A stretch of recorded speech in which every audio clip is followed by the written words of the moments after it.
வணக்கம். உள்ளது உள்ளபடியை வழங்குவதற்காக ஹேமா ராகேஷ்.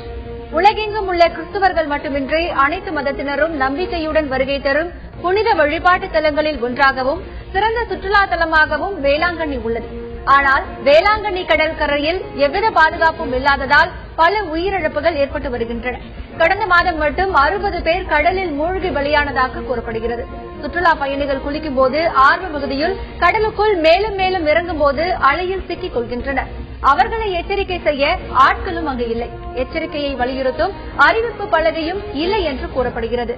அலையை கட்டுப்படுத்துவதற்காக வைக்கப்பட்டுள்ள தடுப்புச் சுவரும் எதிர்மறை விளைவுகளையே ஏற்படுத்துவதாக கூறப்படுகிறது. கடற்கரையில் மக்களை கண்காணித்து எச்சரிக்கை செய்ய தேவையான ஏற்பாடுகளை செய்ய வேண்டும் என்று சமூக ஆர்வலர்கள் வலியுறுத்தியுள்ளனர்.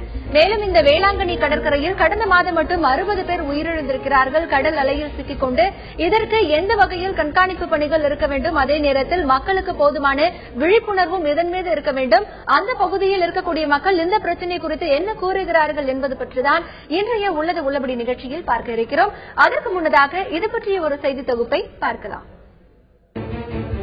உலகெங்கும் இருந்து ஏராளமானோர் நாகப்பட்டினம் மாவட்டத்தில் உள்ள வேளாங்கண்ணிக்கு நாள்தோறும் வருகை தருகின்றனர். கடலில் குளிக்கும் சுற்றுலா பயணிகள் ஆர்வ மிகுதியில் கடலுக்குள் மேலும் மேலும் இறங்கும் போது அலையில் சிக்கி உயிரிழக்கின்றனர்.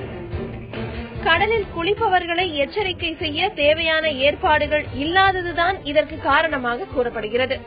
கடலுக்குள் குறிப்பிட்ட தொலைவில் கம்பி வேலி அமைத்து மக்களை அதற்கு அப்பால் செல்லாமல் தடுக்க வேண்டும் என்று பொதுநல அமைப்புகள் வேண்டுகோள் விடுத்துள்ளன. கடற்கரையில் 2 கண்காணிப்பு கோபுரங்கள் இருந்த போதிலும் விழா காலங்களில் மட்டுமே காவல்துறையினர் கண்காணிப்பு பணிகளில் ஈடுபடுவதாகவும் கடலில் பாதுகாப்பு வேலி அமைப்பதாகவும் மற்ற நாட்களில் எவ்வித கண்காணிப்பும் இல்லை என்றும் கூறப்படுகிறது. கடந்த ஒரு மாதத்தில் மட்டும் அலைகளில் சிக்கி 60 பேர் பலியானதாக கூறப்படுகிறது. உயிரிழப்புகளை தடுக்க வேளாங்கண்ணி கடலிலும் உப்பனாறு கடலில் கலக்கும் பகுதியிலும் தடுப்பு வேலிகளை அமைத்து உயிர் பலி ஏற்படுவதை தடுக்க வேண்டும் என்று பொதுமக்கள் வெகு நாட்களாக கோரிக்கை விடுத்து வருகின்றனர். தடுப்பு வேலி அமைக்க தீர்மானம் நிறைவேற்றப்பட்டு டெண்டர் விடப்பட்டதாகவும் இதற்கு மீன்வளத்துறை ஆட்சேபனை தெரிவித்ததால் டெண்டர் கைவிடப்பட்டதாகவும் பேரூராட்சி நிர்வாகம் தரப்பில் தெரிவிக்கப்பட்டுள்ளது. இந்நிலையில் உயிர் பலியை தடுப்பதற்காக பேரூராட்சி நிர்வாகம் சார்பில் 24 மணி நேர கண்காணிப்பு மற்றும் மீட்பு பணியில் ஈடுபட 6 பேர் கொண்ட குழு ஏற்பாடு செய்யப்பட்டுள்ளதாகவும் இவர்கள் ஃபைபர் படகில் கண்காணிப்பு பணியில் ஈடுபட நடவடிக்கை எடுக்கப்பட்டுள்ளதாகவும் கூறப்படுகிறது. வேளாங்கண்ணி என்பது தமிழகத்தில் இருக்கக்கூடிய ஒரு மிக சிறந்த சுற்றுலா தலம். தமிழகம் மட்டுமில்லாமல் இந்தியாவெங்கிலும் மற்றும் உலகெங்கிலும் பல்வேறு சுற்றுலா பயணிகள் வேளாங்கண்ணிக்கு நாள்தோறும் வருகை தந்த வண்ணம் உள்ளனர். வேளாங்கண்ணியை பொறுத்தவரை அது ஒரு மிகச்சிறந்த சுற்றுலா தலமாக இருப்பதால் சாதாரண நாட்களில் கூட ஆயிரக்கணக்கான சுற்றுலா பயணிகள் அங்கு வருகை தருகின்றனர். அதே நேரத்தில் வேளாங்கண்ணி அந்த மாதா கோவில் திருவிழா மற்றும் பல்வேறு விழா காலங்களில் அந்த சுற்றுலா பயணிகளின் எண்ணிக்கை கிட்டத்தட்ட 1,00,000 பக்தர்களும் மற்றும் சுற்றுலா பயணிகளும் அங்கு வருகை தருகின்றனர். வேளாங்கண்ணியை பொறுத்தவரை அங்கு பல்வேறு அடிப்படை வசதிகள் என்று கூறப்பட்டிருந்தாலும் கூட ஒரு மிகச்சிறந்த சுற்றுலா தலமான இந்த வேளாங்கண்ணியில் கடற்கரை பகுதியில் பல்வேறு உயிரிழப்புகள் ஏற்பட்டு வருகின்றன என்பது குறித்த ஒரு குற்றச்சாட்டு அந்த பகுதி மக்களிடத்தில் இருக்கிறது. இந்த சுற்றுலா பயணிகளை எச்சரிக்கை செய்யக்கூடிய அந்த அறிவிப்பு பலகைகள் அங்கே இல்லை என்றும் கூறப்படுகிறது. இதனால் பல்வேறு உயிரிழப்புகள் அங்கே ஏற்பட்டுக் கொண்டிருக்கின்றன. இது பற்றி இன்றைய உள்ளது உள்ளபடி நிகழ்ச்சியில் பார்க்க இருக்கிறோம். இன்றைய உள்ளது உள்ளபடி நிகழ்ச்சியில் களத்திலிருந்து நேரடியாக தகவல்களை தர காத்திருக்கிறார் எமது செய்தியாளர் ஸ்ரீதர். வணக்கம் ஸ்ரீதர். வேளாங்கண்ணி அப்படிங்கிறது தமிழகத்தின் ஒரு மிகச்சிறந்த சுற்றுலா தலம். இப்போ சாதாரண நாட்கள்ல வேளாங்கண்ணிக்கு எத்தனை சுற்றுலா பயணிகள் மற்றும் பக்தர்கள் வராங்க? விழா காலங்களில் இந்த சுற்றுலா பயணிகள் மற்றும் பக்தர்களின் எண்ணிக்கை எந்த அளவுக்கு அதிகமாக இருக்கிறது? நிச்சயமா ஹேமா, அதாவது நாகை மாவட்டம் என்பது ஒரு சுற்றுலா மிகுந்த பகுதி என்றுதான் இங்கே கூற வேணும். ஏனென்றால் இந்த நாகை மாவட்டத்தில் தான் பிரசித்தி பெற்ற அன்னை வேளாங்கண்ணி மாதா ஆலயம் உள்ளது. அதே போல நாகப்பட்டினத்தில் அதாவது பெருமாள் ஆலயம், மேலும் சிக்கல் சிங்காரவர் ஆலயம், அது மட்டும் இல்ல அருகில அதாவது நாகூர் தர்கா, தரங்கம்பாடி டேனிஷ் கோட்டை, பூம்புகார் கலைக்கூடம் என்று இப்படி ஏராளமான சுற்றுலா பகுதியை கொண்ட மாவட்டமாக இருக்கிறது. குறிப்பா இந்த அதாவது பிரசித்தி பெற்ற அன்னை வேளாங்கண்ணி மாதா ஆலயத்திற்கு தான் ஏராளமான சுற்றுலா பயணிகளும் பொதுமக்களும் இங்கு வர்றாங்க. அதாவது இந்த சுற்றுலா காலங்களில் மட்டும் கிடையாது, கோடை காலங்களிலையும் விழா நாட்கள்லையும் ஏராளமான சுற்றுலா பயணிகள் வந்து இந்த பகுதிக்கு வந்து கூடுறாங்க. இந்த சுற்றுலா பயணிகளும் யாத்ரீகர்களும் இந்த பகுதிக்கு வரும்போது உடனடியாக அவங்க வந்து இந்த ஆலயத்தில் வந்து தரிசிக்கிறாங்க. தரிசித்த பின்னர் அவர்கள் உடனடியாக இந்த பகுதிக்கு உள்ள இந்த கடலை தான் அவர்கள் பார்க்கிறார்கள். இந்த கடலை பார்த்த பின்புதான் அந்த கடலில் இறங்கி ஆர்வமாக குளிக்க வேண்டும் என்ற எண்ணம் அவர்களுக்கு தோன்றுகிறது. இதன் காரணமாக தொடர்ந்து இந்த பகுதியில் வர்ற இந்த சுற்றுலா பயணிகளும் பொதுமக்களும் கடல்ல இறங்கி குளிக்கிறாங்க. இந்த கடல்ல இறங்கி குளிக்கும் போது கடலில் உள்ள சுழற்சிகள் அவர்களுக்கு தெரிவதில்லை. கடல் நீரோட்டம் அழுத்தம் இதன் காரணமாக ஏராளமான சுற்றுலா பயணிகளும் யாத்ரீகரும் பொதுமக்களும் இந்த இடத்துல அதாவது கடல்ல மூழ்கி உயிரிழந்துறாங்க. இந்த அதாவது கடந்த 4 வருடங்களாக மட்டும் பாத்தீங்கன்னா இந்த பகுதியில் வந்து 150க்கும் மேற்பட்ட பொதுமக்களும் சுற்றுலா பயணிகளும் இறந்திருக்காங்க. ஆனா அதே சமயத்துல காவல்துறை தரப்புல என்ன சொல்றாங்கன்னா வெறும் 35 பேர் மட்டுமே இந்த 4 ஆண்டுகளில் இருந்திருக்கான்னு தெரிவிக்கிறாங்க.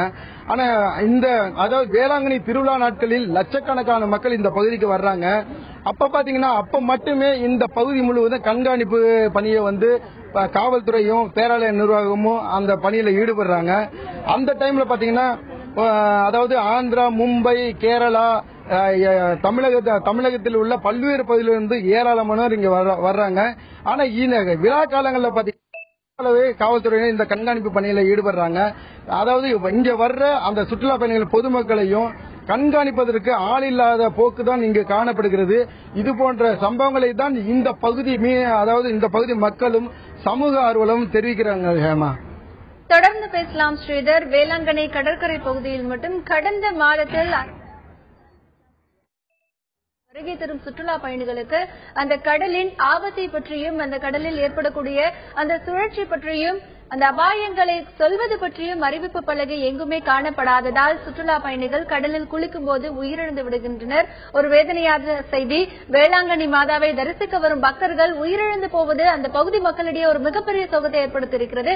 தற்பொழுது அந்த பகுதியில் இருக்கக்கூடிய இந்த சூழ்நிலை தான் என்னதான் காரணம், அங்க இருக்கக்கூடிய பேரூராட்சி நிர்வாகம் என்னதான் கூறுகிறது என்பது பற்றி தான் பார்த்துக் கொண்டிருக்கிறோம். தற்பொழுது இந்த நிகழ்ச்சியில் தன்னுடைய கருத்துக்களை முன்வைப்பதற்காக நமது செய்தி அரங்கத்தில் இணைந்திருக்கிறார் சமூக ஆர்வலர் திருமதி ஜெயசுரத்னம். தற்பொழுது திருமதி ஜெயசுரத்னம் அவர்களிடத்தில் கேட்கலாம். வணக்கம் மேம். இப்போ வேளாங்கண்ணி கடற்கரை பகுதியில இப்போ நம்ம அங்க இருக்கக்கூடிய செய்தியாளர்களே சொன்னாங்க, பல சுற்றுலா பயணிகள் கடந்த 4 வருடங்களாகவே அங்க உயிரிழந்திருக்காங்க. இப்போ 4 வருடங்களாகவே தொடர்கதையாகி வரும் இந்த உயிரிழப்புகள் பற்றி பேரூராட்சி நிர்வாகத்திற்கு அவர்களுடைய கவனத்திற்கு கொண்டு செல்லப்பட்டதா? அவங்க என்ன சொல்றாங்க? இந்த கடற்கரையானது ஒரு உயிர் சூழல் மிகுந்த ஒரு பகுதியாகும். அது வந்து ஒரு மாற்றத்திற்குரிய பகுதி. எல்லா கடற்கரைகளும் அதனுடைய ஆழங்கள், அதனுடைய கடல், அதாவது ஷோர்லைன் சேஞ்சஸ் ஆங்கிலத்துல சொல்றாங்க. இந்த கடற்கரை பகுதி மாற்றம் அடைகிறதை பற்றி இந்த ஊராட்சிகளாக இருக்கட்டும் அல்லது நகராட்சிகளாக இருக்கட்டும் பேரூராட்சிக்கும் எந்த அளவுக்கு தெரியப்படுத்துகிறது அரசுங்கிறது ஒரு பெரிய கேள்வி இன்னைக்கு. ஏனென்றால் இதை பற்றிய ஆய்வுகள் வந்து பெரும்பாலும் இன்றைக்கு பிடபிள்யூடி டிபார்ட்மெண்ட்ல ஹைட்ராலிக்ஸ் ஒரு ரிசர்ச் விங் இருக்கு அவங்க ரெட் ஹில்ஸ்ல. அவங்க அதை செய்யறாங்க. ஒவ்வொரு வருடமும் கடற்கரையானது என்ன மாற்றத்தை, அதுல கடற்கரையில் என்ன மாற்றம் ஏற்படுகிறது, ஆழம் அதிகமாகிறதா இல்ல உள்ள கடல் அரிப்பு ஏற்படுகிறதா இல்ல அந்த என்ன மாற்றங்கள் ஏற்படுகிறது ஆய்வு செய்யறாங்க. இப்போ அந்த பொதுப்பணித்துறை ஆய்வு செய்த பொழுது என்ன மாதிரியான முடிவுகளை தெரிவிச்சிருக்காங்க? இந்த சூழ்நிலையில அந்த கடல் பகுதி அப்படிங்கறது எப்படி இருக்கும்னு சொல்லிருக்காங்களா? பொதுவாகவே இந்த கடற்கரை நாகப்பட்டினம் கடற்கரை பகுதி வந்து ஒரு ஹை எரோஷன் பாயிண்ட்ஸ் இருக்கக்கூடிய நகரங்கள் நிறைந்த பகுதி. அதுல பூம்புகார், தரங்கம்பாடி, இன்னும் வேளாங்கண்ணி இப்படிப்பட்ட பகுதிகள் வந்து அதிகமாக கடல் அரிப்பு ஏற்படுகின்ற பகுதிகளாக தான் சுட்டிக்காட்டப்படுகிறது. கடந்த அறிக்கைகளும் இப்பொழுது உள்ள அறிக்கைகளும். இதுல இந்த சேஞ்சஸ் வருவது வந்து வெளிப்படுத்தப்படணும். மக்களுக்கும் சரி, அரசு ஊராட்சிகளுக்கும் மற்ற பொதுமக்களுக்கும் இது தொடர்ந்து ஒரு பப்ளிக் டொமைனுக்கு கொண்டு வரணும். கொண்டு வரலன்னு சொல்லும் பொழுது மக்களுக்கு அதை பற்றிய விழிப்புணர்வு இல்லாமல் போகிறது. இல்ல நீங்க கொண்டு வரணும் அப்படின்னு சொல்லிருக்கீங்க. இதுவரைக்கும் அந்த மாதிரியான அறிவிப்புகளோ இல்லாத மாதிரியான இல்ல இது ஒரு சீக்ரெட் ப்ராசஸா தான் இருக்குது. இந்த அறிக்கைகள் அனைத்துமே அரசோட நின்று விடுகிறது. அரசோட நின்று விடுகிறது. மக்களை பாதுகாக்கக்கூடிய ஒரு அறிக்கை தான், மக்களுக்கு விழிப்புணர்வை ஏற்படுத்தக்கூடிய ஒரு அறிக்கை தான். ஏன் இன்னும் அது வெளிப்படாமல் பேரூராட்சிகளுக்கோ அந்த பகுதி மக்களுக்கோ தெரிவிக்கப்படாமல் இருக்கிறது? இந்த ஆய்வு நிறுவனங்கள் அதை வெளிப்படுத்தணுங்கிற முயற்சி இன்னைக்கு வரைக்கும் எடுக்கலங்கிறது தான் என்னுடைய கருத்து. அது ஏன் அப்படிங்கறது அரசோட வில் பவர் இல்லையா, அல்ல அரசு அதை பற்றி போதிய கவனம் செலுத்தவில்லையாங்கிறது தான் கேள்வி. ஒன்று. இன்னொன்று, இதுக்கு ஒரு முக்கிய காரணம் இன்னும் அதிகமாக இந்த ஆழம் ஆனதுக்கு காரணம், இந்த கடற்கரை ஓரமாக நிறைய கல்லை கொட்டுறாங்க. அதுவும் சில பகுதிகளில் அரிப்பு ஏற்படும் போது அதை பாதுகாக்கணுங்கிற பேர்ல கல் கொட்டப்படுகிறது. கல் கொட்டப்படும் பொழுது விஞ்ஞான ரீதியாக வடக்கு நோக்கி அதிகமாக கடல் அரிப்பு ஏற்படும். அதோட கடலோட தன்மை, கடற்கரையோட தன்மை, அதோட சுழற்சி எல்லாமே மாறுபடும். இது குறித்த ஆய்வுகள் நடைபெறுவதில்லை. கல்ல கொட்டும் பொழுது அது என்ன நடக்கும் வடக்கு பக்கத்துலங்கிறது பார்க்கப்படல. இப்ப இதே போன்ற நிகழ்வு தான் வேளாங்கண்ணில இருக்கு. தெற்கு பக்கம் கடல் அந்த வெள்ளையாறு பகுதியில நிறைய கல்ல கொட்டி சுவர் எழுப்பியிருக்காங்க. இது வடக்கு பகுதியில கண்டிப்பாக கடல் அரிப்பை ஏற்படுத்தி உள்ளது. அதான் உண்மையான நிகழ்வு. இதனால உள்ள சுழற்சி இது பொதுவாகவே மக்களுக்கும் தெரிவதில்லை அந்த பகுதியில் இருக்கு. இதற்கு போதிய நடவடிக்கைகள் எல்லா நிர்வாகமும் எடுக்க வேண்டும். தொடர்ந்து பேசலாம். திருமதி ஜெயசரத்னம் களத்தில் இருக்கும் எமது செய்தியாளர் ஸ்ரீதரிடம் பேசலாம். ஸ்ரீதர், இப்ப அங்க இருக்கக்கூடிய பகுதிகளில் ஏராளமான உயிரிழப்புகள் கடந்த 4 வருடங்களாக ஏற்படுது அப்படின்னு சொல்றீங்க. அப்ப பல வருடங்களாக தொடர்கதையாகி வரும் இந்த உயிரிழப்புகளின் மீது விழிப்புணர்வு அங்க எதுவுமே கொடுக்கப்படவில்லையா? ஏன்னா இன்றைக்கு சென்னை மகாபலிபுரம் உள்ளிட்ட இடங்களில் பார்க்கும் பொழுது இங்கே கடலில் குளிக்க வேண்டாம் என்கின்ற அறிவிப்பு பலகைகள் பல இடங்களில் நாம் பார்க்க முடியும். அதே போன்று அந்த அறிவிப்பு பலகைகள் வேளாங்கண்ணி பகுதியில் அமைக்கப்படவில்லையா? இதற்கு அங்க இருக்கக்கூடியவர்கள் என்ன சொல்றாங்க? நிச்சயமா அதாவது பாத்தீங்கன்னா வேளாங்கண்ணி கடற்கரை மட்டுமல்ல, நாகப்பட்டினம் கடற்கரை ஒரு நீண்ட கடற்பகுதியாகும். இந்த மாவட்டத்தில் அந்த கடல் பகுதி பாத்தீங்கன்னா இந்த வால் போன்ற அமைப்பு கொண்டது. இதனாலே இந்த பகுதியில கடல் எப்போதுமே அதிகமாக கரை நோக்கி அந்த கரைகளை உள்வாங்கி கொண்டு விடும் சூழல் தான் இந்த பகுதியோட அமைப்பு உள்ளது. அதனால பாத்தீங்கன்னா இந்த வேளாங்கண்ணிலையும் அதே போன்ற அமைப்பு தான் இருக்கும். அதாவது குரங்கு வால் போன்றே இந்த கடலோரம் அமைந்திருக்கிறது. இதன் காரணமா இந்த பகுதியில் சுழற்சி ஏற்படுது. ஆனால் இந்த பகுதிக்கு வரும் சுற்றுலா பயணிகளை எச்சரிக்கும் விதமாக கடந்த 3 ஆண்டுகளுக்கும் மேலாக அதாவது அறிவிப்பு பலகைகள் இந்த பகுதிக்கு அமைக்கப்படவில்லை. ஆனால் தற்போது அதாவது இந்த ஆண்டு மட்டும்தான் 2 கோபுரங்கள் அமைக்கப்பட்டிருக்கிறது. அதாவது இப்போ தற்போது மட்டும் ஒரு 2 அந்த அறிவிப்பு பலகை இருக்கிறது. ஆனால் அந்த அறிவிப்பு பலகையெல்லாம் எச்சரிக்கையை மீறும் விதமாகத்தான் இங்கு வரும் சுற்றுலா பயணிகளும் சரி, பொதுமக்களும் சரி கடலில் இறங்கி குளிக்கின்றனர். அது மட்டுமல்ல, தொடர்ந்து இந்த பகுதியில் காவல்துறை கண்காணிப்பை பலப்படுத்தி இருக்கணும். பலப்படுத்தி இருந்தா மட்டும்தான் இந்த மாதிரி இதெல்லாம் தடுக்க முடியும். ஏன்னா அங்க இருக்கிற பொதுமக்கள் சொல்லி அந்த சுற்றுலா பயணிகள் கேட்க மாட்டாங்க. அந்த பகுதி மீனவர்கள் தொடர்ந்து இந்த பகுதியில் ஒரு கண்காணிப்பு பணியிலும் இருக்காங்க. அதே போல உதவிக்கரகங்களும் இந்த பகுதியில் குளிக்க வர்றவங்களை காப்பாற்றுறதுக்காக முனைப்புடன் இருக்காங்க. ஆனா இதெல்லாம் மீறிதான் இது போன்ற சம்பவங்கள் நடைபெறுகிறது. இதை தடுக்க தான் வேண்டும் என்பதுதான் இந்த பகுதி மக்களின் கோரிக்கையா இருக்கிறது. ஆனா இது குறித்து நம்மள்ட்ட பேசுவதற்காக பிஜேபியின் நாகை மாவட்ட தலைவர் திரு வரதராஜன் இருக்காரு. அவர்கிட்ட கேட்போம் நம்ம. சார், இப்ப தொடர்ந்து வேளாங்கண்ணிக்கு வரும் சுற்றுலா பயணிகள் தொடர்ந்து கடல்ல குளிக்கும் போது இறந்துடுறாங்க. இந்த நிகழ்வுகளை நீங்க எப்படி பாக்குறீங்க? இதை தடுக்கிறதுக்கு என்ன வழிமுறைன்னு நீங்க சொல்ல விரும்புறீங்க? நீங்க சொல்வது போல இந்த வேளாங்கண்ணி என்பது மிகப்பெரிய ஒரு பிரபலமான சுற்றுலா தலம் என்பதை யாராலும் மறுக்க முடியாது. இங்க வரக்கூடிய யாத்திரைகளும் பயணிகளுடைய எண்ணிக்கை அதிகம். ஆக இவர்களுடைய கோரிக்கையை ஏற்றுதான் பேராலயம் மற்றும் இவருடைய கோரிக்கையை ஏற்றுதான் கடந்த பாரதிய ஜனதா கட்சி ஆட்சியிலே வேளாங்கண்ணிக்கு ரயில் சேவையை நாங்கள் பெற்று தந்தோம். அப்படி ஒரு பெருமைமிக்க இந்த பகுதியிலே இங்கு வரக்கூடிய பக்தர்கள் இறப்பது என்பது வருத்தம் அளிக்கக்கூடிய ஒரு செயல். இங்கு வரக்கூடிய பக்தர்கள் தங்களுடைய முடியை காணிக்கை செலுத்திவிட்டு இந்த கடற்பகுதியிலே குளிக்க வருகின்ற பொழுது அவர்களிடத்திலே ஒரு விழிப்புணர்வு இல்லை என்பதுதான் சொல்ல வேண்டும். அந்த விழிப்புணர்வு ஏற்படுத்த இந்த மாவட்ட நிர்வாகம் தவறி கொண்டிருக்கிறது தான் சொல்ல வேண்டும். இங்கு வரக்கூடிய அந்த பக்தர்களை பாதுகாப்பதற்கு 24 மணி நேரமும் ரோந்து படகு அவசியம் என்பது இங்கு ஒரு முக்கியமான ஒன்றாக இந்த மக்களிடையே ஒரு பிரச்சனை நிலவுகின்றது. அதுபோல கடந்த ஆண்டு இறந்தவர்களுடைய எண்ணிக்கை அதிகம்.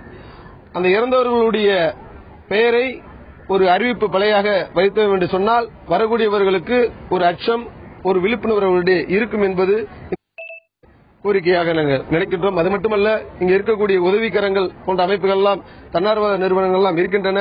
இருந்தாலும் கூட அவர்களுக்கெல்லாம் போதிய நிதியை உதவி செய்தார் என்று சொன்னால் இது போன்ற நிகழ்வுகளை, இது போன்ற உயிரிழப்புகளை தடுக்கலாம். ஆகிய மாவட்ட நிர்வாகமும் இந்த பேரூராட்சி நிர்வாகமும் அவர்களுக்கு அதிக நிதி கொடுத்தால், நிதியுதவி கொடுத்தால் அந்த தன்னார்வ நிறுவனங்களை சிறப்பாக செயல்படுவதன் மூலம் வரக்கூடிய பக்தர்களை, யாத்திரைகளை பாதுகாக்க முடியும் என்பது எங்களுடைய கருத்து. நிச்சயமாக. அதாவது ஹேமா என்ன சொல்றாங்கன்னா, அதாவது வரும் யாத்ரீகர்களுக்கும் சுற்றுலா பயணிகளுக்கும் போதிய விழிப்புணர்வு இங்கே இல்லை என்றும், எனவே இந்த பகுதியில் இந்த மக்களை காக்கும் உதவிக்கரங்கள் போன்ற அமைப்புகளுக்கு முறையான உதவிகளை மாவட்ட நிர்வாகம் எடுத்தால் மட்டுமே இது போன்ற உயிரிழப்புகளை தடுக்க முடியும் என தெரிவித்திருக்கிறார். ஹேமா, தொடர்ந்து பேசலாம். ஸ்ரீதர், வேளாங்கண்ணி மாதாவை தரிசிக்க வரும் பக்தர்கள் அங்கே கடலில் ஆனந்தமாக குளிக்கும் பொழுது எதிர்பாராத விதமாக கடலில் மூழ்கி உயிரிழக்கக்கூடிய பரிதாபம் கடந்த சில ஆண்டுகளாகவே ஏற்பட்டுக் கொண்டிருக்கிறது. மேலும் இந்த 4 ஆண்டுகளில் மட்டும் நூற்றுக்கணக்கானோர் உயிரிழந்ததாக கூறப்பட்டாலும் கூட காவல்துறை தரப்பில் 35 பேர் உயிரிழந்திருப்பதாக கூறப்படுகிறது. பொதுமக்களுக்கு விழிப்புணர்வு ஏற்படுத்தப்பட வேண்டும். அதே சமயத்தில் அங்கே அமைக்கப்பட்டிருக்கின்ற இந்த கண்காணிப்பு கோபுரத்தில் போலீசார் பொதுமக்களை கண்காணிக்க வேண்டும் என்கின்ற கருத்து முன்வைக்கப்படுகிறது. திருமதி ஜெயரத்னம் அவர்களிடத்தில் கேட்கலாம். மேம், இப்போ அவங்க நம்ம செய்தியாளர் சொன்னாங்க, அவங்க கூட இருந்தவங்களும் சொன்னாங்க, மக்களுக்கு அப்படிங்கிறது விழிப்புணர்வு ரொம்பவே தேவை அப்படின்னு. கடலை பார்த்ததும் உடனடியா குளிக்க போயிடுறாங்க. ஆனா நம்ம பாதுகாப்பா குளிக்கணும் அப்படிங்கிற ஒரு எண்ணம் அவங்களிடத்துல இருக்கணும். சோ அதனால இந்த இடத்துல மக்களுடைய விழிப்புணர்வு அப்படிங்கிறது எவ்வளவு முக்கியத்துவம் வாய்ந்ததாக கருதப்படுது? நிச்சயமா அந்த கடலோட தன்மையை பற்றி மக்களுக்கு தெரிஞ்சிருக்கணும். நிச்சயமா. அல்லது ஏன்னா வர்ற எல்லாருமே பல மாநிலங்கள்ல இருந்து வர்றாங்க. பல்வேறு பகுதிகளில் இந்த கடலை பற்றி ஒன்று தெரியாத மக்கள் தான் அங்க வர்றாங்க நிறைய பேர். அந்த பகுதி வாழ் மக்களை தவிர வேற யாருக்குமே இந்த கடல் அதுவும் முக்கியமாக கடல்ல மீன் பிடிக்க செல்றவங்களை தவிர அந்த கடலுடைய மாற்றங்கள் ரொம்ப தெரிவதற்கான வாய்ப்புகள் பிற மக்களுக்கு இல்லை, சுற்றுலா பயணிகளுக்கு. அதனால அந்த விழிப்புணர்வு, இந்த கடலோட தன்மை, இதை பற்றிய விஷயங்கள் கண்டிப்பாக தெரியணும். சுற்றுலா பயணிகளுக்கு அந்த விழிப்புணர்வு தேவை அப்படிங்கிறது ஒரு முக்கியமான விஷயமா பார்க்கப்பட்டாலும் பல பகுதிகளிலிருந்து வரும்போது கடலினுடைய தன்மையெல்லாம் அவங்க தெரிஞ்சிட்டு இருக்கக்கூடிய வாய்ப்பு இல்லை. அப்ப அந்த பகுதியில் இருக்கக்கூடியவங்க இல்ல அந்த பகுதியை சேர்ந்த அதிகாரிகள் அதற்கான விழிப்புணர்வையோ அறிவிப்பையோ அங்க பலகையாக வைக்கலாம் இல்லையா? ஏன் இதுவரைக்கும் அது நடவடிக்கை எடுக்கப்படவில்லை? இது ஒரு வகையான மெத்தன போக்குன்னு சொல்லலாம் கண்டிப்பாக. ஏனென்றால் இது ரொம்ப சீரியஸா நம்ம தொடர்ந்து பத்திரிகைகள் போன்ற விஷயங்கள வெளியில வரும்பொழுதுதான் இதற்கான உடனடி நடவடிக்கைகள் எடுக்கப்படுகின்ற நிறைய பிரச்சனைகளுக்கு. அதே போன்று இன்னைக்கு கடற்கரை ஓரமாக இதே போன்ற மற்ற சுற்றுலா தலங்களிலும் நடக்கக்கூடாது என்றால் இப்படிப்பட்ட அறிவிப்பு பலகைகள், அதுவும் கொஞ்சம் முன்னாடி சொன்னது மாதிரி இந்த பகுதியில இத்தனை பேரு இத்தனை வருஷத்துல இறந்திருக்காங்கன்னு ஒரு லிஸ்ட் போட்டு அதுல வச்சோம்னு சொன்னா நிச்சயமாக வைக்கப்பட்டால் வர்றவங்களுக்கு அது எல்லா மொழிகள் கொஞ்சம் அட்லீஸ்ட் ஆங்கிலம் மற்றும் தமிழ் மற்ற பிற மொழிகளும் பரவலாக அங்க யார் அதிகமாக வருகின்றார்கள் அந்த மொழிகளில் வைக்கப்படும் பொழுது அது வாசிப்பவர்களுக்கு அது ஒரு வகையான அந்த கடலின் தன்மையை பற்றி புரிவதற்கு ஒரு வாய்ப்பாக அமையும். இதுல எனக்கு பேசலாம். திருமதி ஜெயரத்னம் களத்தில் இருக்கும் என்பது செய்தியாளர் ஸ்ரீதரிடம் பேசலாம். ஸ்ரீதர், இப்போ அந்த பகுதியில நிறைய உயிரிழப்புகள் ஏற்பட்டிருக்கு. அங்க உங்க கூட இருந்தவங்களும் சொன்னாங்க, இப்ப அந்த உயிரிழப்புகள் கடந்த பல வருடங்களாகவே ஏற்படுது அப்படிங்கிற பட்சத்துல அங்க அறிவிப்பு பலகை நிச்சயமாக வைக்க வேண்டும் அப்படிங்கறது ஒரு ரூலா கூட நம்ம எடுத்துக்கலாம். ஆனா ஏன் அந்த பேரூராட்சி நிர்வாகம் அதற்கு நடவடிக்கை எடுக்கவில்லை? ஏன்னா பல சுற்றுலா பயணிகள் கடலின் தன்மையை அறிந்து வரக்கூடிய வாய்ப்பு நிறைய பேருக்கு இருக்காது. அப்ப அந்த பகுதியில் இருக்கக்கூடிய அதிகாரிகள் தான் இதற்கான நடவடிக்கை எடுக்கணும். அங்க இருக்கக்கூடிய அதிகாரிகள் என்ன சொல்றாங்க? ஏன் இத்தனை வருடங்களாக அங்க அறிவிப்பு பலகை எல்லாம் வைக்கல? நிச்சயமா ஹேமா, அதாவது பாத்தீங்கன்னா தொடர்ந்து இந்த பகுதியில உயிரிழப்புகள் அதிகமா ஏற்படுதுன்னு சொல்லிட்டு தான் இந்த பகுதி மக்களும் இந்த பகுதியில் உள்ள அந்த கடை வைத்திருக்கும் வியாபாரிகளும் பல்வேறு கட்ட பிரச்சனையை மனுவாகவும் போராட்டங்களாகவும் மாவட்ட நிர்வாகத்திற்கு தெரிவித்தாங்க. ஆனா மாவட்ட நிர்வாகம் இது குறித்து அதாவது உடனடி தீர்வை அவங்க மேற்கொள்ளலன்றது அவங்களோட குற்றச்சாட்டா இருக்கு. அது மட்டும் இல்லாம தொடர்ந்து இந்த பகுதியில கடல் நீர்ல குளிக்கும் அந்த சுற்றுலா பயணிகள் இருக்கும் பொழுது அதை காப்பாற்ற சென்றவர்களும் இதுல இறந்திருக்காங்கன்றதுதான் ரொம்ப முக்கியமான விஷயம் கூட. இந்த மாதம் கூட பாத்தீங்கன்னா அதாவது ஒருத்தரை காப்பாற்ற போனா 2 பேர் இறந்திருக்காங்க. ஆக மொத்தம் ஒரே நாள்ல 3 பேர் இறந்திருக்காங்க.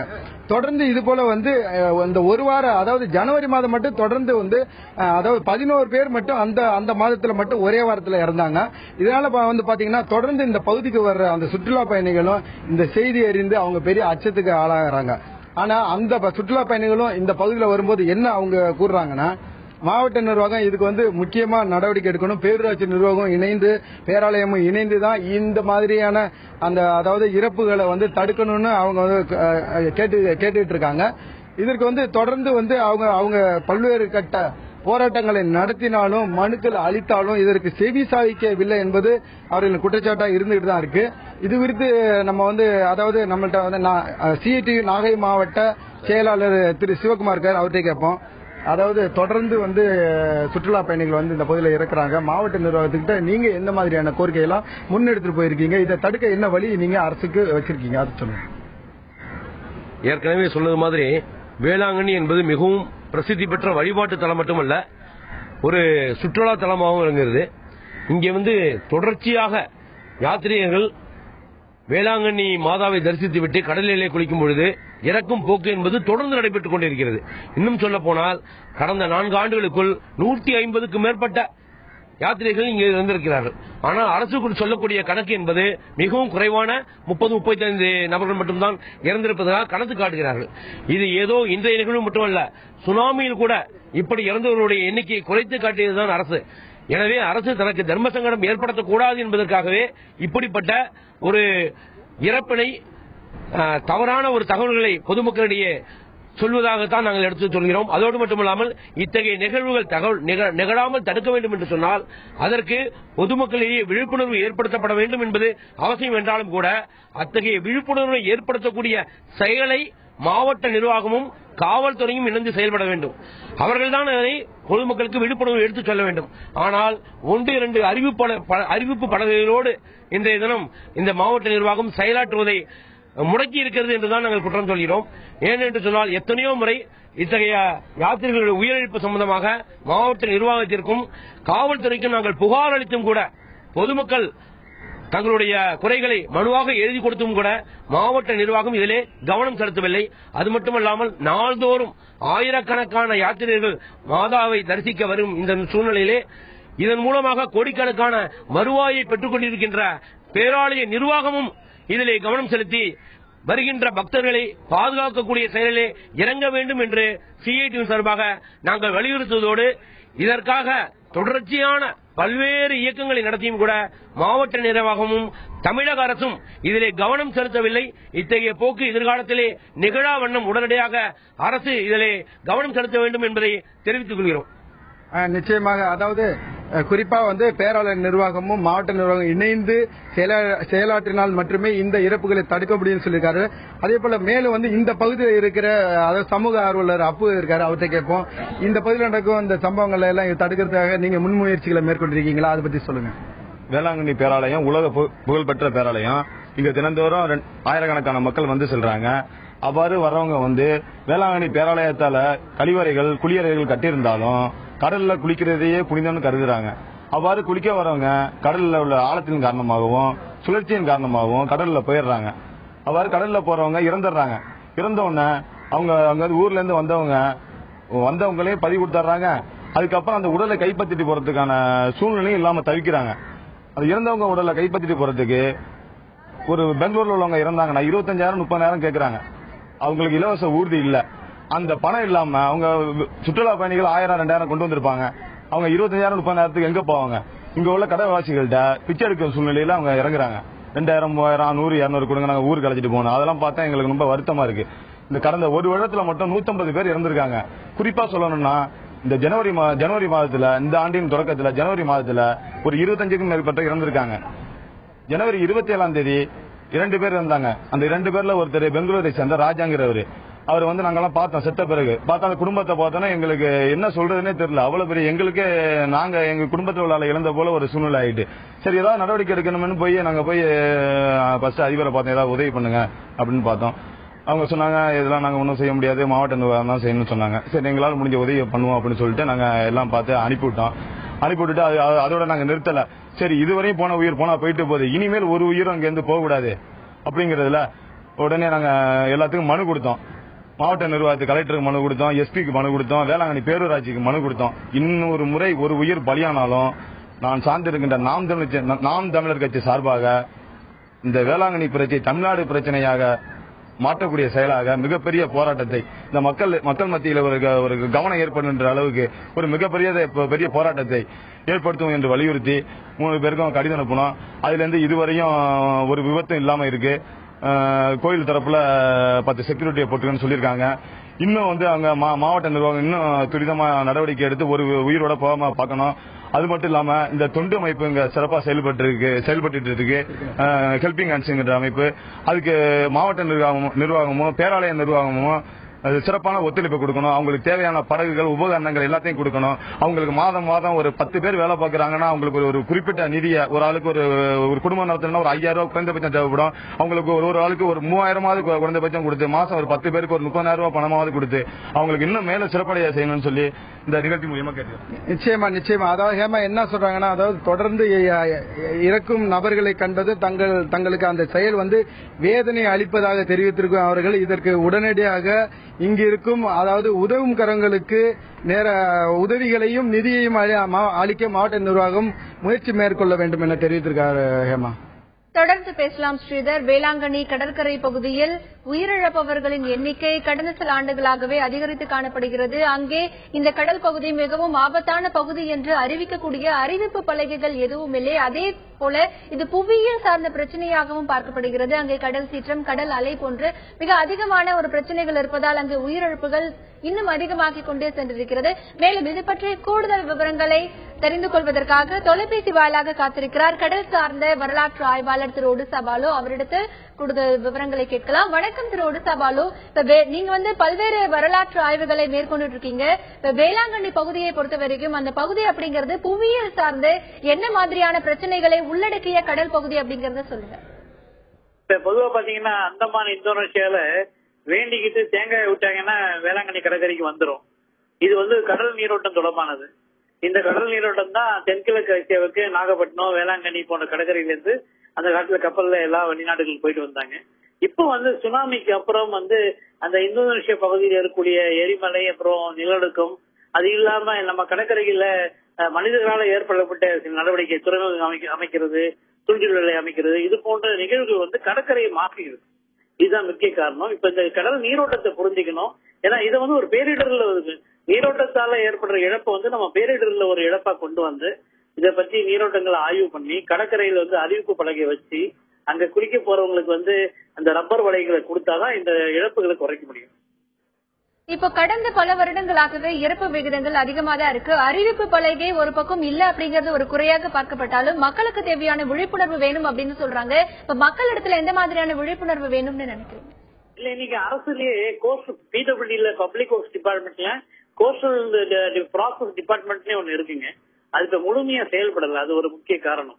அது முழுமையா செயல்பட்டா இந்த அறிவிப்பு பலகைகள்லாம் அவங்கதான் வைக்கணும். உங்களுக்கு இந்த அறிவிப்பு பலகை வைக்கணும். மக்களுக்கு இந்த கடல் பகுதி நீரோட்டங்கள் அதிகம் இருந்த பகுதி குளிக்கிறவங்க ஜாக்கிரதையா இருக்கணும் அப்படின்னு சொல்லி நம்ம நிறைய செயல் திட்டங்களை கொடுக்கலாம் உங்களுக்கு. ஏன்னா அங்கதான் அவங்களுக்கு வேளாங்கண்ணியில இழப்பு இடத்துலதான் வேதாரண்யத்துல இருந்து ஒரு இணைப்பு கால்வாய் கடல்ல கலக்குதுன்னா கண்டிப்பா அது நீரோட்டம் தொடர்பான விஷயம். அந்த காலத்துல இந்த சின்ன சின்ன ஆறுகள் கடல்ல கலக்கிற இடத்துல நீர் அதிகமா இருக்கும். அதனால அந்த நீரோட்டத்தை உள்ள கடலுக்குள்ள தள்ளி விட்டுட்டோம். இப்ப ஆறுகள் கடல்ல போய் நீர்களை கொண்டு சேர்க்காததால அந்த நீரோட்டங்கள் கரையை நோக்கி அங்க குளிக்கிறவங்களை இழுத்துட்டு போயிடுது கடல்ல. திரு பாலு, இப்போ மற்ற கடல் பகுதியை காட்டிலும் இந்த வேளாங்கண்ணி கடற்கரை பகுதியில நீரோட்டம் அப்படிங்கறது எவ்வளவு அதிகமாக இருக்கிறது? ஏன்னா போர்ஸ் ரொம்ப அதிகமா இருக்கிறதுனாலதான் காப்பாற்ற போனவர்கள் கூட அவர்கள் உயிரிழக்கக்கூடிய சம்பவங்களும் நடைபெறுது. அந்த பகுதியில் இருக்கக்கூடிய நீரோட்டம் பற்றி சொல்லுங்க. நீங்க அன்னைக்கு சோழர்கள் இங்க இருந்து கடல் கடந்து தென்கிழக்கு ஆசியாவுக்கு போன சொல்லப்ப நீரோட்டம் இருந்தாதான் போயிருக்க முடியும். இன்னைக்கு இந்த நீரோட்டங்கள் மிக மிக வலிமையானவை. ஏன்னா நான் நீரோட்டத்துல பயணம் பண்ண என்னுடைய ஆமைகள் ஆய்வுலாம் செய்யறதால நீரோட்டங்கள் மிக மிக வலிமையானவை. இது மனிதர்களால அவ்வளவு சுலபமா அதுல கடக்கிறது ரொம்ப கஷ்டம். இல்லைன்னா அந்த நீரோட்டத்துல நீங்க அதை காப்பாற்றிக்கிறதுக்கு தேவையான நீர் பயிற்சி, உங்களுக்கு நீச்சல் பயிற்சி எல்லாம் கொடுத்தாதான் இந்த மக்களை காப்பாற்ற முடியும்.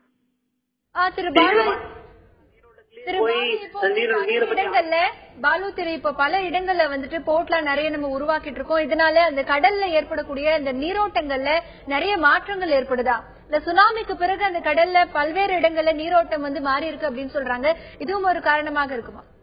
இல்ல, நீங்க பாத்தீங்கன்னா இந்த 1076 கிலோமீட்டர் கொண்ட கடற்கரையில 591 மீனவ கிராமங்கள் இருக்கு. 53 இடங்கள் ஆறுகள் கடல்ல கிடக்குது. இன்னைக்கு பாத்தீங்கன்னா ரோட்ல ஹம்ஸ் போடுற மாதிரி ஒவ்வொரு ஊருக்கும் தூண்டில் விலை கேட்கறாங்க.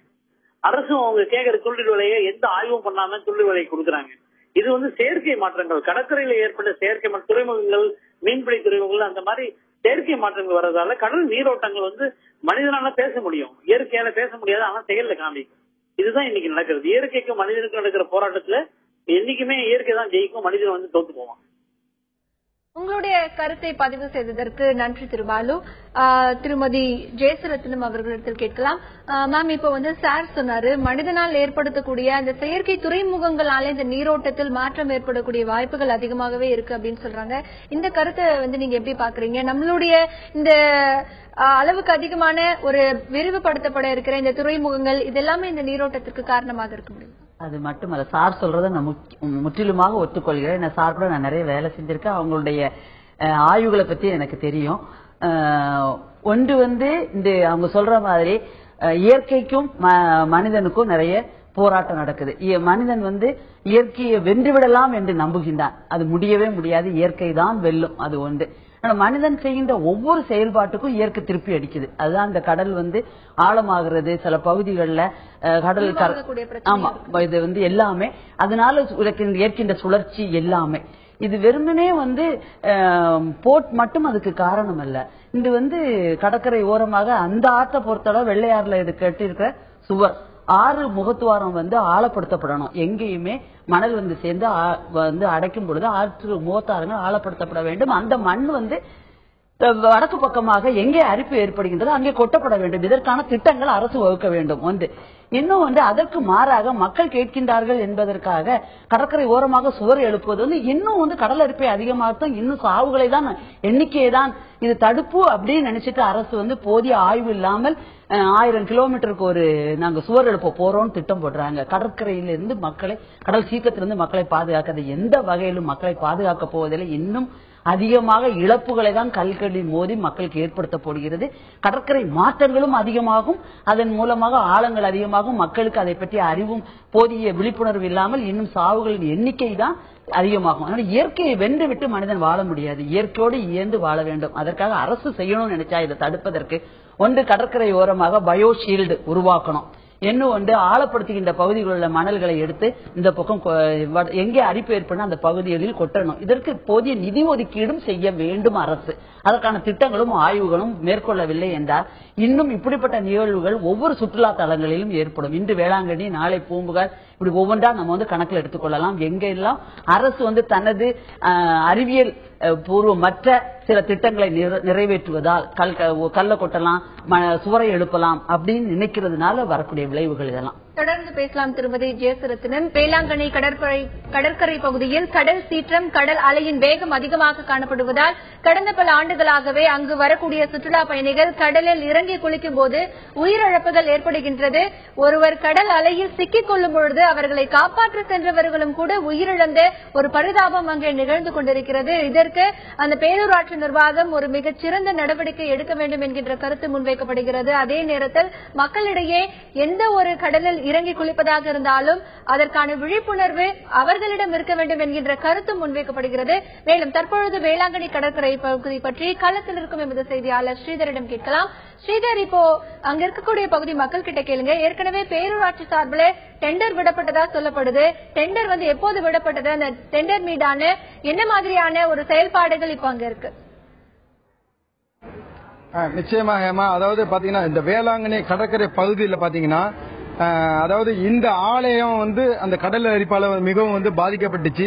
இதன் காரணமாக இந்த ஆலயம் அருகிலே கருங்கல் கொட்டினாங்க. அது மட்டும் இல்ல, அருகில் இருக்கும் செருதூர் கிராமத்தை கடல் அரிப்பு கடல் அரிப்பு அதிகமா ஏற்பட்டதன் காரணமாக தற்போது தமிழக அரசு அந்த பகுதியிலையும் கருங்கல் கொட்டி வருது.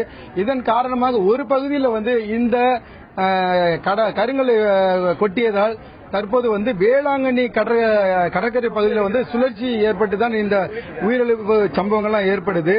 நீங்க சொல்ற மாதிரி பாத்தீங்கன்னா பேரூராட்சியில இது போன்ற டெண்டர், அதாவது இதுக்கு இந்த பாதுகாப்புக்காக டெண்டர் விடப்பட்டிருக்கான்னு இப்போ வந்து நம்ம வந்து நம்மகிட்ட இருக்கிற உதவுகரங்கள் திரு ஜெயராஜ் கேட்போம். இப்ப நீங்க சொல்லுங்க, அதாவது இந்த பகுதியில் பாதுகாக்கணும்னு சொல்லிட்டு தொடர்ந்து வந்து பேரூராட்சி சார்பா வந்து டெண்டர் விடப்பட்டு அந்த திட்டம் இங்க நிறைவேறிருக்கா? நீங்க இந்த பகுதியில் எந்த மாதிரி பணியை மேற்கொள்றீங்க அது சொல்லுங்க. பேரூராட்சியில வந்து இப்போ கடந்த மாதம் தான் அந்த மாதிரி முடிவெடுத்தாங்க. இப்போதான் டெண்டர் விட்டு ஒரு போட்டும் ஒரு 5 நபர்களும் கொஞ்சம் எங்களுக்கு கூட உதவியா இருக்கிறாங்க. அது மிகவும் பாராட்டத்தக்கது, வரவேற்கத்தக்கது. ஆனா இந்த பணியை கொஞ்சம் முன்னாடியே பண்ணியிருந்தா ரொம்ப உதவியா இருந்திருக்கும். ஏன்னா இந்த கடல் சுழற்சி மற்றும் இந்த நீரோட்ட காரணமாக எத்தனையோ உயிரிழை நம்ம இழந்து தவிக்கிறோம். இப்போ கிட்டத்தட்ட ஒரு 15 ஆண்டுகளுக்கு மேலாக எங்களோட மீட்பு பணி செயல்பட்டு வருகிறது. ஆனால் எந்த உதவியும் இல்லாமல் எப்படி செய்ய முடியும்? இதுதான் மிகப்பெரிய ஒரு வேதனை. இதை மாவட்ட நிர்வாகம் உணரல, பேரூராட்சியும் உணரல, பேராலய நிர்வாகம் உணரல. அது ரொம்ப வேதனைக்குரிய ஒரு விஷயம். இப்ப குறிப்பா அந்த கடல் மீட்பு பணின்றது வந்து கோவால தான் அதிகமா செய்யறாங்க. அது அரசாங்கம் நடத்துது. அங்க சென்று பாருங்கள், அங்க அவங்க அந்த மீட்பு வீரர்களுக்கு உரிய பணி என்ன, அவங்களுக்கு கொடுக்கப்பட்டிருக்க உபகரணங்கள் என்ன, அவங்களுக்கு கொடுக்கப்பட்டிருக்க கருவிகள் என்ன, அனைத்தையும் பாருங்கள். இங்க எதுவுமே கிடையாது. ஒரு போட்டு கூட ரியல் பிளான் ஒரு தொண்டு நிறுவனம் சுனாமிக்கு பிறகு ஏற்கனவே ஒரு 10 வருடம் ஒரு மீனவர் பயன்படுத்தி ஒரு பழைய போட்டு எனக்கு வாங்கி கொடுத்தாங்க. அதை ரிப்பேர் பண்ணி ஓட்டிட்டு இருக்கோம். அது ஒரு மிகப்பெரிய எங்களுக்கு ஒரு பின்னடைவு. மேற்கொண்டு வந்து தற்காலிகமா பேராலய நிர்வாகத்திடமிருந்து எங்களுடைய மீட்பு வீரர்களுக்கு குறைந்தபட்சம் ஊதியம் கொடுக்கறாங்க, குறைந்தபட்சம் ஒரு ஊக்கத்தொகை கொடுக்கறாங்க. அதை வைத்து எதுவுமே செய்ய முடியாது. எங்க ஏதோ தன்னார்வ பணியில நாங்கள் பணியாற்றுகிறோம்.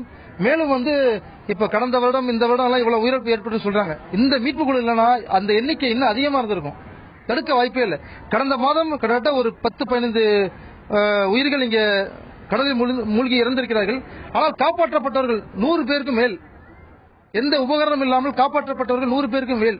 நிச்சயமா. அதாவது இப்ப தொடர்ந்து நீங்க இந்த அதாவது கடல்ல குளிக்க வரும் சுற்றுலா பயணிகளை எவ்வளவு பேரை நீங்க காப்பாத்துறீங்க, எவ்வளவு பேர் இறப்பில் இருந்து நீங்க தடுத்துருக்கீங்க அதை சொல்லுங்க.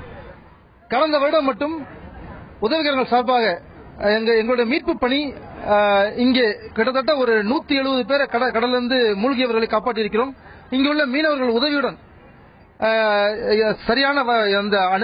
சரியான கருவிகள் இல்லாமல், உபகரணங்கள் இல்லாமல் இது செய்திருக்கிறோம். எங்களுக்குரிய சரியான மீட்பு படகு, ரெஸ்கியூ போர்ட், சர்ஃப் போர்டு, இது போன்ற ஒரு சரியான உபகரணங்கள் எங்களுக்கு கிடைத்தால் மிக சிறப்பாக, அதாவது எந்த உயிரிழப்பும் ஏற்படாத வண்ணம் ஒரு சவாலாக இந்த பணியை நாங்கள் செய்வோம். நிச்சயமா. நீங்க சொல்லுங்க, அதாவது இங்க இருக்கிற பிரச்சனையை தீர்க்கணும்னா அரசு என்ன மாதிரி நடவடிக்கை மேற்கொள்ளணும்? அதாவது வந்து கடந்த ஜனவரி மாதம் 27ஆம் தேதி பெங்களூர்ல இருந்து குளிக்க வந்த ராஜா என்பவர் இறந்து போனாரு. போன ஜனவரி மாசம் மட்டும் 25 பேருக்கு மேலாக இந்த வேளாங்கண்ணி பகுதியில இறந்திருக்காங்க. நாங்க அப்ப வந்து கேட்கும் போது என்ன சொன்னாங்கன்னு கேட்டீங்கன்னா, நேரடியா பேராலய நிர்வாகத்தை போய் கேட்கும் போது நாங்க என்ன செய்யறது, வந்தவங்க குளிக்கிறாங்க இறந்து போறாங்க அப்படின்னு ஒரு அலட்சியமான. இப்ப வந்து அதாவது எல்லாரும் இறப்பதுன்றது எல்லாருக்கும் தெரிஞ்ச விஷயம்.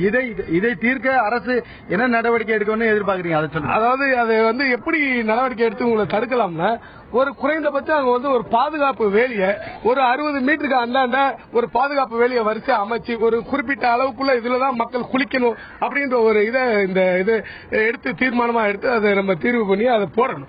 அந்த பாதுகாப்பு வேலிக்குழுக்கு அந்தாண்ட இந்த மீட்பு படகு வந்து அல்லாதான் செயல்படணும். அதை தாண்டி அந்தாண்ட வரக்கூடாது. அதுபோல அது உள்ளேயே அவங்க வந்து குளிக்கணும்ன்ற நிலையை ஏற்படுத்தணும். அது மட்டும் இல்லாம இங்க வச்சிருக்க இந்த படகு எல்லாம் வந்து கவர்ந்து போதாது. இன்னும் வந்து அதிகமான பதாகைகளை இந்த பகுதியில வைக்கணும்.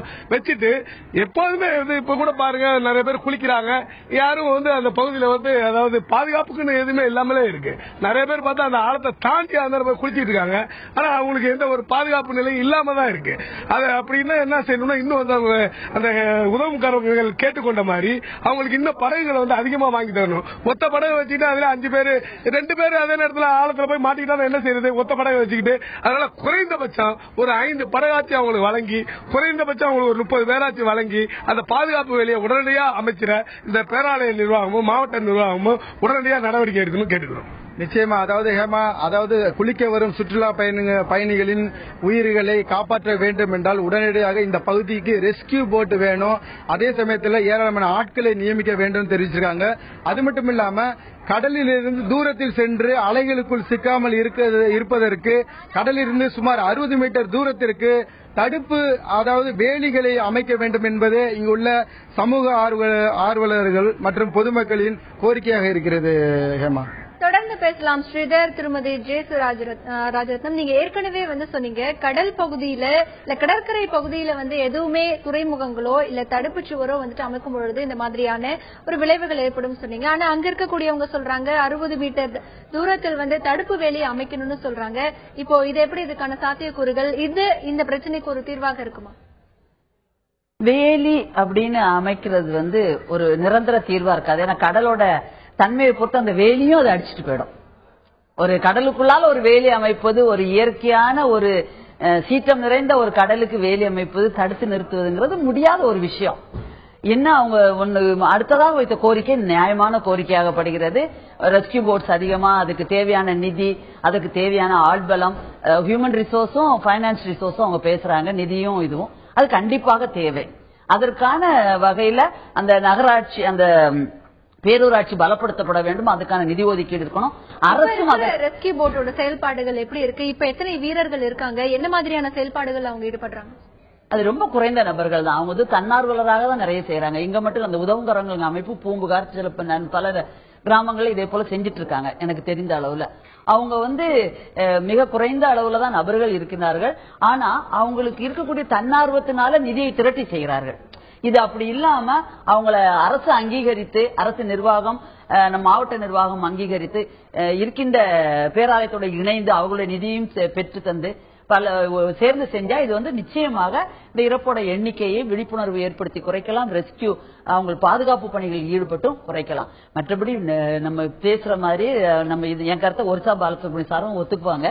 ஏன்னா இந்த இயற்கையை தடுக்கிற மாதிரி சுவர்லாம் எழுப்பவும் முடியாது, வேலியும் போட முடியாது. அது இயற்கை முரணானது, அது நிற்காது, வேற ஒண்ணும் இல்ல. தொடர்ந்து பேசலாம். திருமதி ஜெயசுரத்னம், களத்தில் இருக்கும் எமது செய்தியாளர் ஸ்ரீதரிடம் பேசலாம். ஸ்ரீதர், இப்போ நீங்க சொல்றீங்க அங்க இருக்கக்கூடிய பகுதி மக்கள் சொல்றாங்க கடல்ல 60 மீட்டர் தள்ளி வேலி அமைக்க வேண்டும் அப்படின்னு. இந்த கோரிக்கையை அதிகாரிகளிடத்தில் வலியுறுத்தினாங்களா? இதற்காக என்னென்ன போராட்டங்கள்லாம் மேற்கொண்டிருக்காங்க? இந்த ஒரு பிரச்சனைக்கு வேளாங்கண்ணி பகுதியில் இருக்கக்கூடிய அதிகாரிகள் தரப்புல என்ன பதில் சொல்லப்பட்டிருக்கு? நிச்சயமாக, அதாவது இங்க இருக்கிற நம்ம சிஐடி மாவட்ட செயலாளர் சிவகுமார்கிட்ட கேட்போம். இப்ப இந்த பகுதியில குளிக்கும் அந்த சுற்றுலா பயணிகளையும் பொதுமக்களையும் காப்பாற்ற தடுப்பு வேலி அமைக்கணும்னு சொல்றீங்க. அதே சமயத்துல இந்த பகுதியில அந்த தடுப்பு வேலி, அந்த படகுலாம் அமைக்கிறதுக்காக மாவட்ட நிர்வாகம் மற்றும் அதாவது பேராலய நிர்வாகம், பேரூராட்சி நிர்வாகத்துக்கிட்ட நீங்க கோரிக்கை வச்சிருக்கீங்களா? அதாவது சுனாமிக்கு பிறகு சுனாமி பேரலை ஊருக்கு வராம கருகற்களை கொண்டு மிகப்பெரிய வேலையெல்லாம் அமைச்சது நம்ம அரசாங்கம் நமக்கெல்லாம் தெரியும். எனவே பேரூராட்சி நிர்வாகமும் பேராலய நிர்வாகமும் நினைச்சா இது மாதிரியான ஒரு தடுப்பு வேலையை நிச்சயமாக அமைக்க முடியும். அதுல எந்த மாற்று கருத்தும் இல்ல. இது சம்பந்தமான கோரிக்கைகள் பொதுமக்கள் சார்பாக நாங்கள் ஏற்கனவே பேராலய நிர்வாகத்திற்கும் மாவட்ட நிர்வாகத்துக்கும் தெரிவிச்சிருக்கோம். அதே மாதிரி காவல்துறைக்கு நாங்கள் என்ன சொல்றோம் அப்படின்னு சொன்னா, இது இங்க ஒரு அவசியமான ரோந்து படை என்பது இருக்கப்பட வேண்டும். அதே போல இந்த முள்வேலி அமைத்த பிறகு, ஏன்னா கடலுக்குள்ளேயே ஒரு பாதுகாப்பு வேலி அமைத்த பிறகு அதோடு மட்டுமில்லாது அதோடு நம்முடைய வேலை என்பது முடிந்து விடாது. அதன் பிறகும் கூட நம்மளுடைய கண்காணிப்பு என்பது தொடர்ச்சியாக இருக்கப்பட வேண்டும். இதற்கான கோரிக்கைகளை நாங்கள் ஏற்கனவே பொதுமக்கள் சார்பாக வைத்துள்ளோம். அரசுதான் இன்னும் செய்திருக்கவில்லை. அரசோடு சேர்ந்து பேராலய நிர்வாகமும் உடனடியாக பக்தர்களை காப்பாற்றுவதற்கு உரிய நடவடிக்கை எடுக்க வேண்டும் என்று சிஐடி சார்பாக வலியுறுத்துகிறோம்.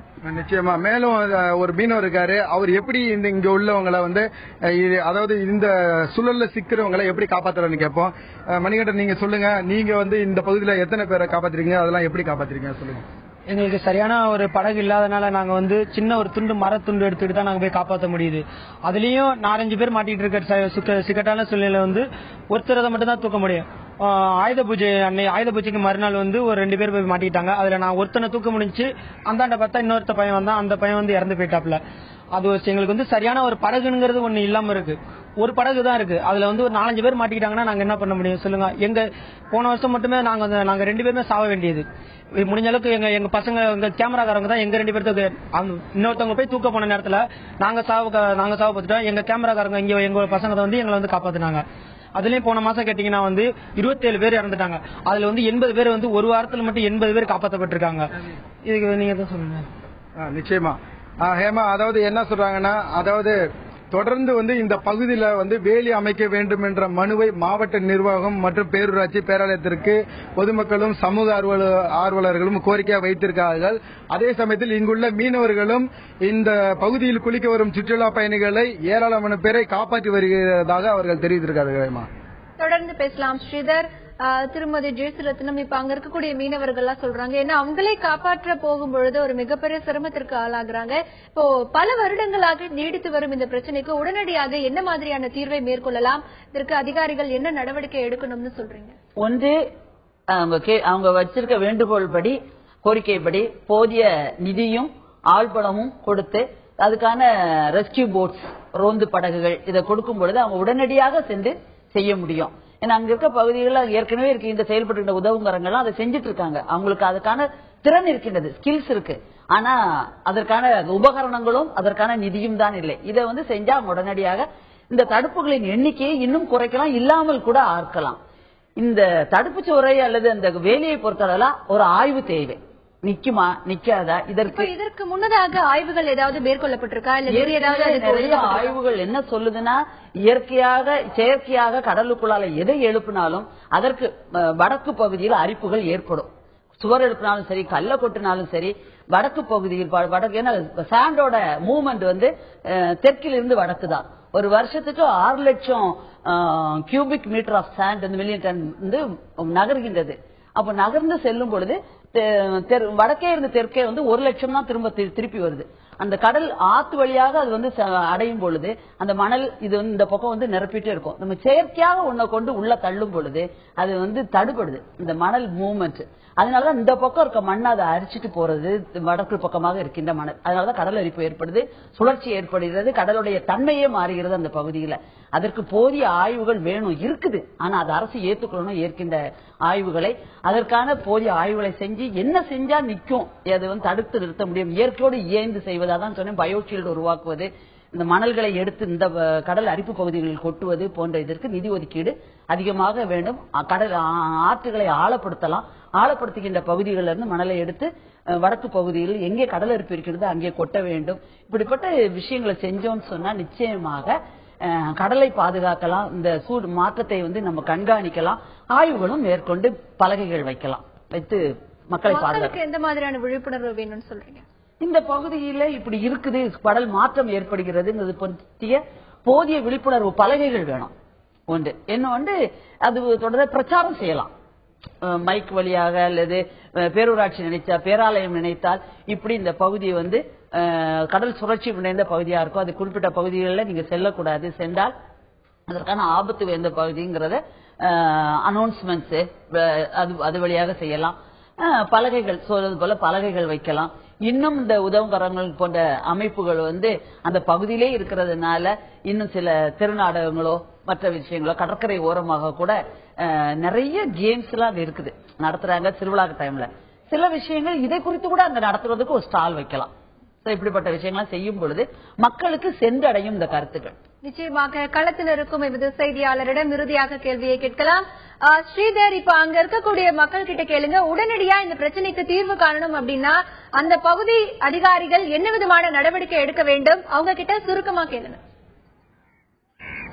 நிச்சயமாகமா, அதாவது இந்த பிரச்சனையை முற்றுப்புள்ளி வைக்க வேண்டும் என்றால் அரசு அதிகாரிகள் என்ன மாதிரியான நடவடிக்கை மேற்கொண்டால் மட்டும் இந்த பிரச்சனை தீர்வும், அதை உங்க கருத்தா சொல்லுங்க.